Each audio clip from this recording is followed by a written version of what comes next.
Please stand for the Pledge of Allegiance. I pledge allegiance to the flag of the United States of America and to the republic for which it stands, one nation, under God, indivisible, with liberty and justice for all.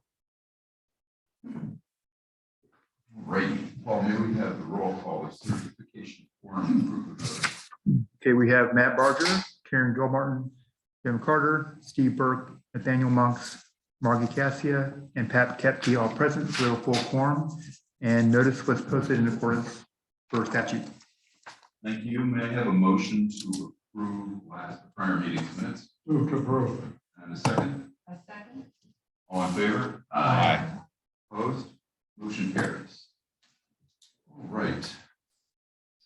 So let's start off today. Welcome to the January meeting, Happy New Year, of the Pelican Marsh Foundation Board of Directors. And we will start today with a brief update on Brian Rowland, our friend who was, as you know, badly injured in an accident about 6 weeks ago here in North Naples. And he is now out of the hospital and into the rehab facility. So he is undergoing rehab. It's great news, fabulous news, and our thoughts are with the family here, and we are hopeful that we see him around here in the not too distant future. On a related item, give you a little update on Nest, our restaurant, which is nearing completion. When I say nearing completion, I mean in the next day or two. We're calling for inspections at this time. Collier County is out here. They are inspecting the various systems, electrical, plumbing, fire suppression, fire systems, site inspections. All of these are being done. Started yesterday, being done today, being done tomorrow, being done Monday. We're hopeful that we'll have a CO, certificate of occupancy, within the next week. And at that point, Crave can get in here and start doing their work. Now, a word about that. Crave is currently conducting interviews for the restaurant staff. Good response to their employment ads. So they're actively interviewing wait staff, bartenders, and cooks. So they do have a fully staffed management team at this time, and they're working hard now to start the opening process. Now, when I say opening process, we're talking about opening to a limited crowd initially. This is going to be a controlled and limited seating opening once it happens. And I'll caution you to remember that the certificate of occupancy gives us the ability to get into the restaurant and to start training people. It's going to be a week, possibly 2 weeks before we actually have an actual opening, probably closer to 2 weeks, I would think. Once we open, there will be limited seating. And this is to get the restaurant staff time to train up on the systems and to get the kitchen working efficiently so that we open in a fashion that doesn't leave anybody sitting around waiting for food. And to maintain that level of quality and efficiency that Crave is famous for. That over the following several weeks, we'll see seating capacity increase until we're running at 100%. There will be reservations required to dine at Nest. And if you look online, you can look at welovecrave.com. That's one word, welovecrave.com. I'm sorry, welovenest.com. welovenest.com. And this is going to bring you up to the website where you can get an app of your phone, and that app will be used for making reservations. The website is live now, although you won't be able to make reservations now, obviously. There is a menu up on the site for you to look at. This is just a developmental menu. So it's not the final result. You'll notice some typos on there. Some of the neighborhoods are misspelled. It's just a Bob, I don't mean to interrupt, Steve, but Bob, when do you think they're going to have this finalized? Yeah. Okay. Thank you. So the reservation tab will be live 48 hours before opening, and you'll be able to start making reservations. I'm just asking everyone to be patient initially. you may not be able to get into the place because it's just going to be limited seating. But they're going to do their very best to get it open at full capacity as early as possible. We know everybody's waiting. Bar seating, word about bar seating. There will be 24 seats at the bar. These are first come, first served. There will not be reservations for these seats. There will not be any food served at the bar, probably for the first 2 weeks the restaurant is open, in order to give the kitchen a chance to cooperate. After that, of course, there will be food served at the bar. And the website will have all the pertinent information you're looking for, like hours of operation, menu, features, beverage options, etc. Initially, during the season, they're planning on being closed Monday, Sunday, Tuesday through Thursday, 11 to 8, Friday and Saturday, 11 to 9. And as I said, closed Monday. During the summer, probably closed Monday and Tuesday. And we'll see how this works as we move along. Okay, so that's our update on the restaurant. And now I'm going to turn it over to Nathaniel for the treasury report. Thank you, Steve. Paul, can we put the treasury report on the screen for the people who are watching at home? How many people do we have watching at home? Let's see.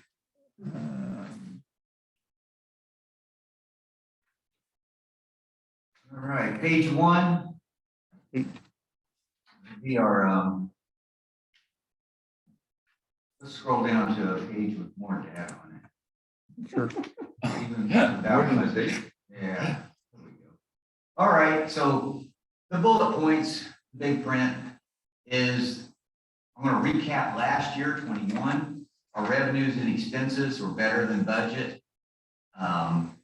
Fitness revenues were probably the only revenues that finished below budget because of COVID concerns. People didn't want to do things indoors, naturally. Our court sports revenue, because it's outdoors, was above budget. Lots of people visited Pelican Marsh during 21, during the time of the year when no one visits Naples. And so we had visitors fees and lessons and things like that all year. Last year was very nice for the court sports revenue. The resale fees was insane. We had budgeted 100 houses would sell in Pelican Marsh because we kind of knew that always happens. What could possibly differ from that? And lo and behold, we sold 182, not counting the people who bought a house in Pelican Marsh that were already living in Pelican Marsh, quite a handful of those. So 182 new people came in and paid the resale fee.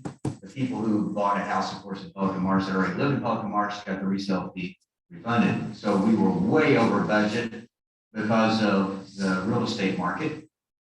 That's $372,000 extra into our budget. And that covered up the fitness revenue problem and any other problem.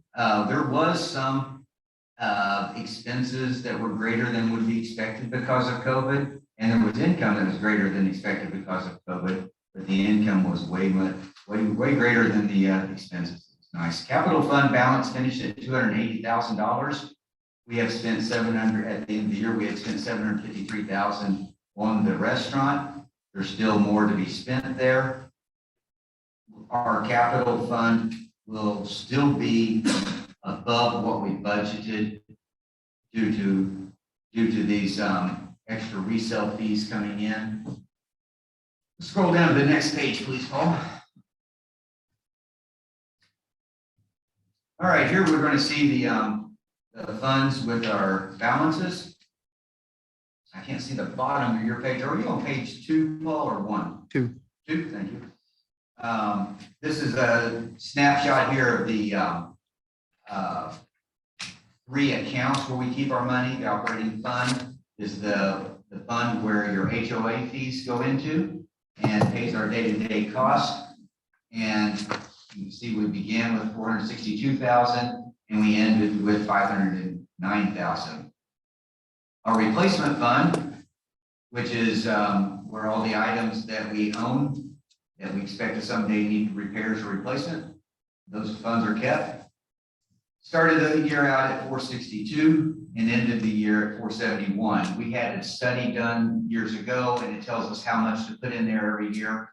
And from the resale fees, we put those funds in every year without fail before we do anything else. The board is very intent on making sure the replacement fund is fully funded no matter what. So the first dollars go in there. Capital fund is the last fund that you see on your screen, and it is the fund where some resale fee money is put in there so that future improvements to your facilities can be made. It started the year out at $544,000.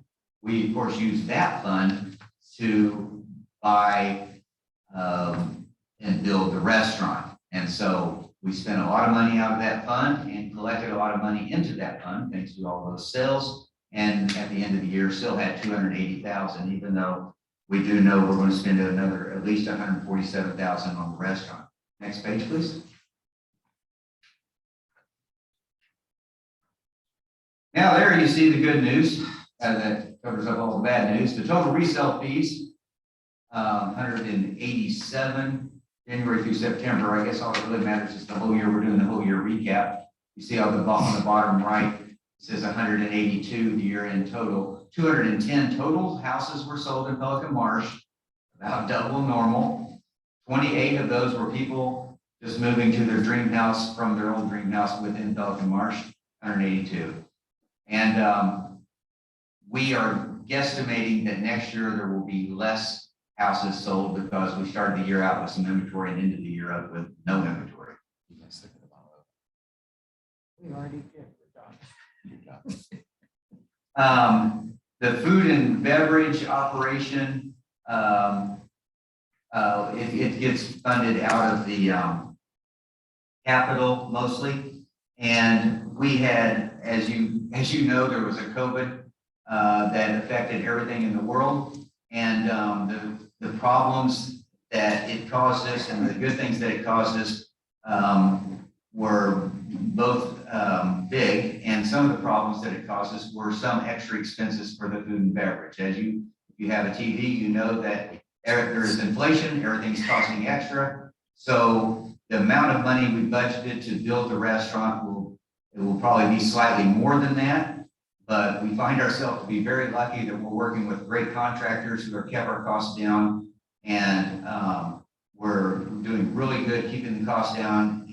There will be a slight over budget due to the inflation, the parts of the cost going up, some of the labor going up. However, that slight overage is covered up by a much larger extra income we weren't expecting. So the year ended in 2021 with excellent balances in all three of our accounts. And we feel like that year 22 will be good also, even though there will be less houses sold. There's a little bit higher resale fee now.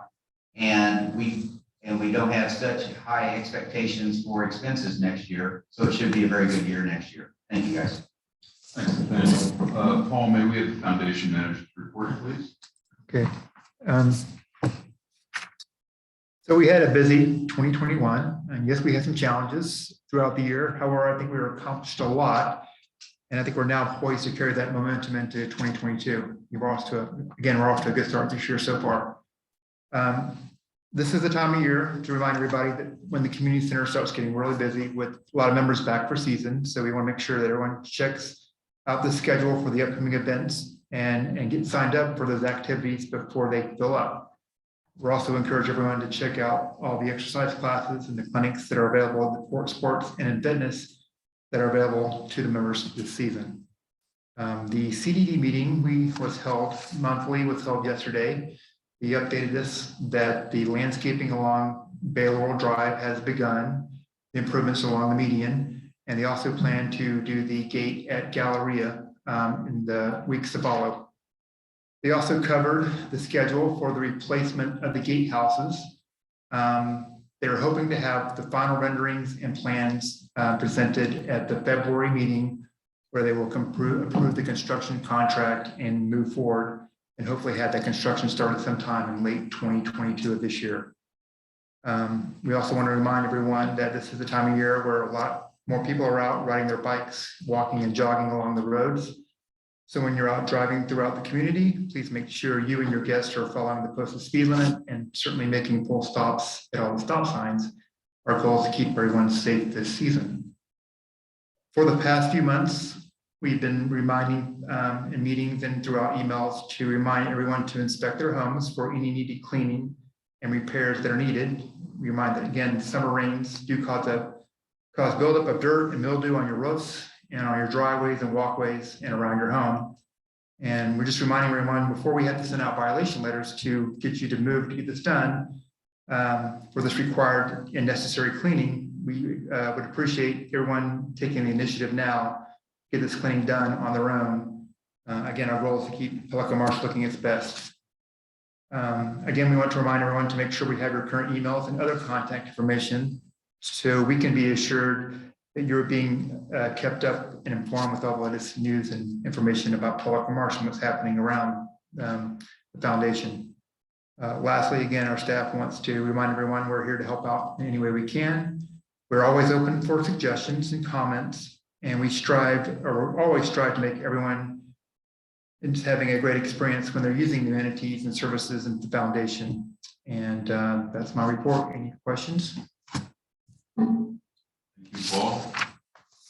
There being no old business, we're going to move on to new business section 9. Paul, is it your recommendation that we look at these rules individually and pass motions individually on the rules or en masse as three of them together? Probably just do it individually, but not, do it all at once. It's all one package, really. All right. Well, we'll have discussion at the time available for community discussion. So section 9.1, approval of proposed amendments to sections B8, B9, and C21 of the Pelican Marsh rules, regulations, and policies. These rules, regulations, and policies were sent out to the community on a 14-day advance notice. So we are now going to consider the new wording for these rules. First one, B8. The new rule reads, the use of the word season in these rules shall refer to the time period of November 1st through April 30th, or as may otherwise be established by the board. Replacing the old rule, which was 3 months, this is now 6 months. Definition of season. Rule B9, during season from November 1st through April 30th, Monday through Friday, prior to 12:30 p.m., local guests are not allowed to use any of the facilities. The board may expand or further limit guest use of the facilities. As you know, local guest refers to guests who live locally and are using our facilities on a per diem basis, not overnight guests who are staying with members. And finally, section C21. This is the rule about replacing old rule 21, which was about guest participation on league teams. Pelican Marsh league teams shall be comprised of 100% Pelican Marsh members throughout the year, following exceptions. Weekday afternoons, 12:30 to 6:30 p.m. On approval by the court sports director, up to a maximum of 2 non-resident players per team per season. Weekend days and all evenings after 6:30 p.m. Upon approval by the court sports director, a minimum of 4 Pelican Marsh members per team, and Pelican Marsh members should comprise no less than 25% of the team per season. The fee for non-resident participation on Pelican Marsh teams shall be $50 per person per team per season for match play only. Any non-match play activity, including team practice, shall incur a guest fee. Do we have any board comment on these proposed changes? When did it move up to $50? When? Yeah, It would move up to $50 for the next league season. okay. Yes, spring, that would be spring.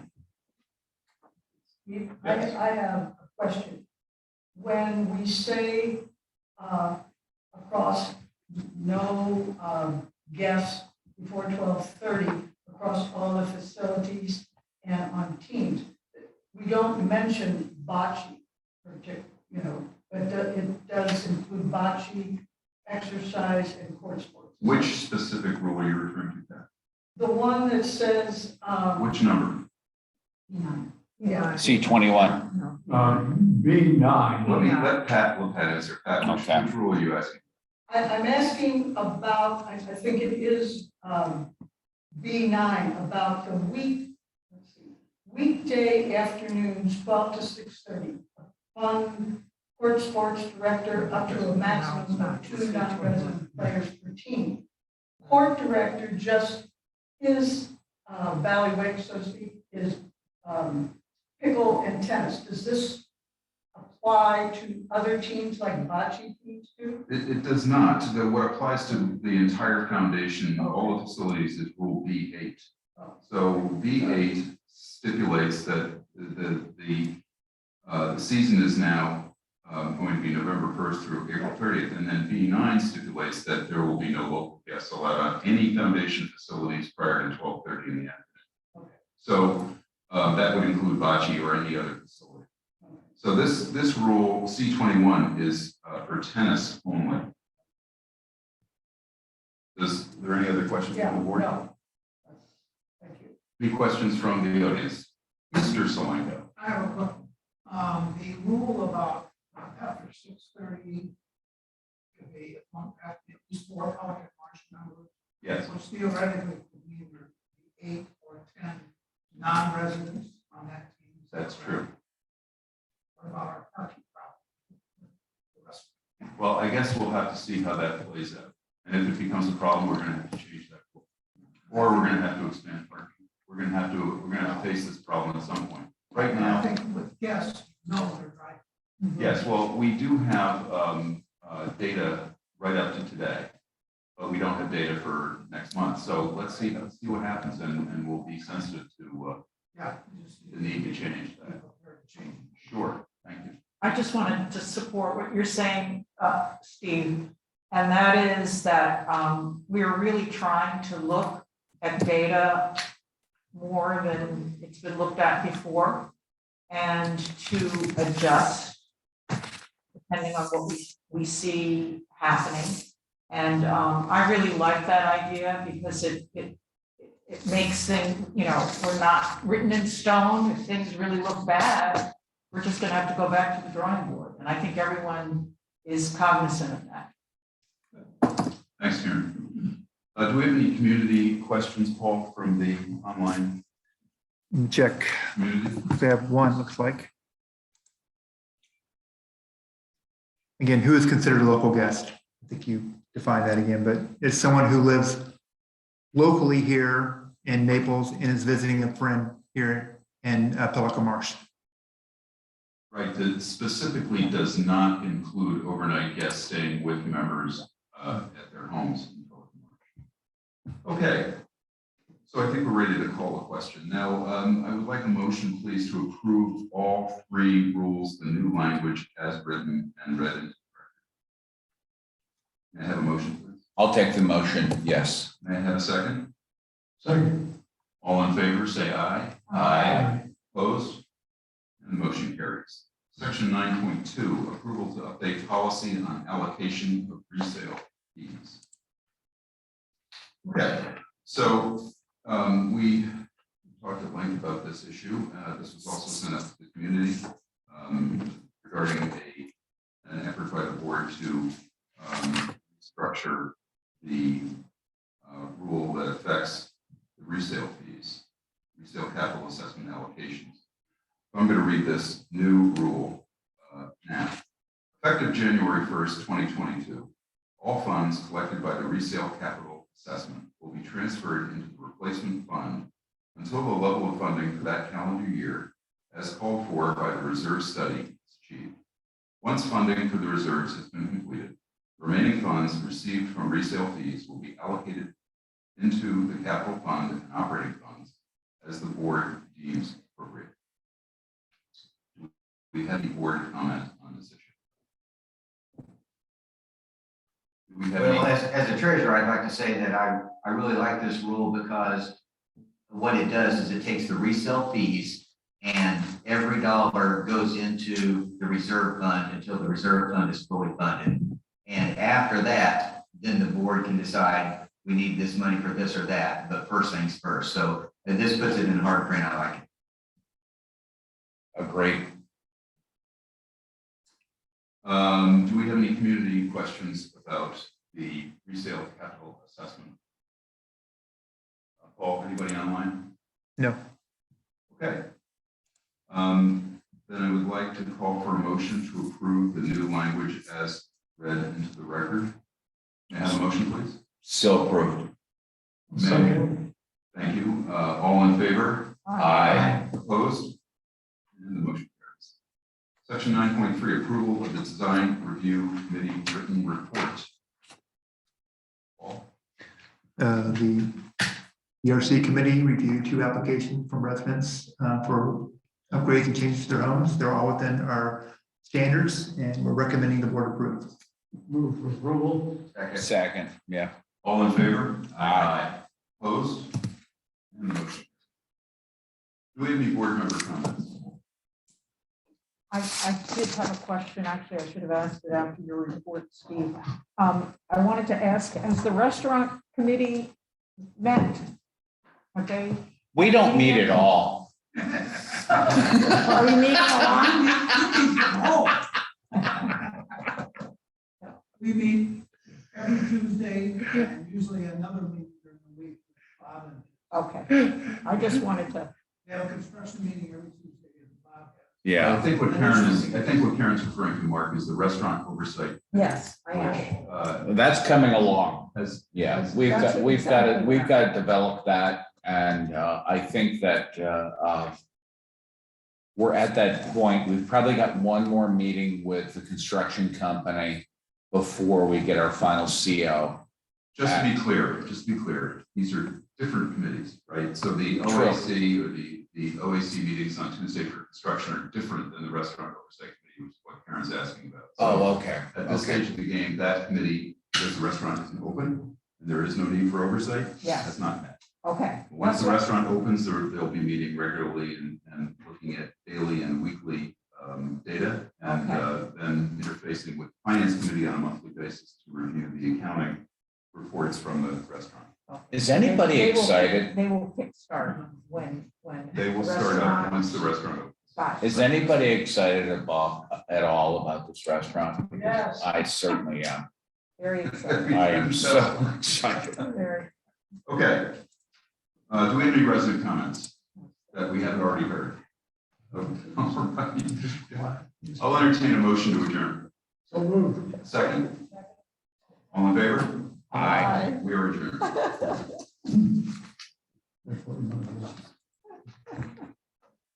All right.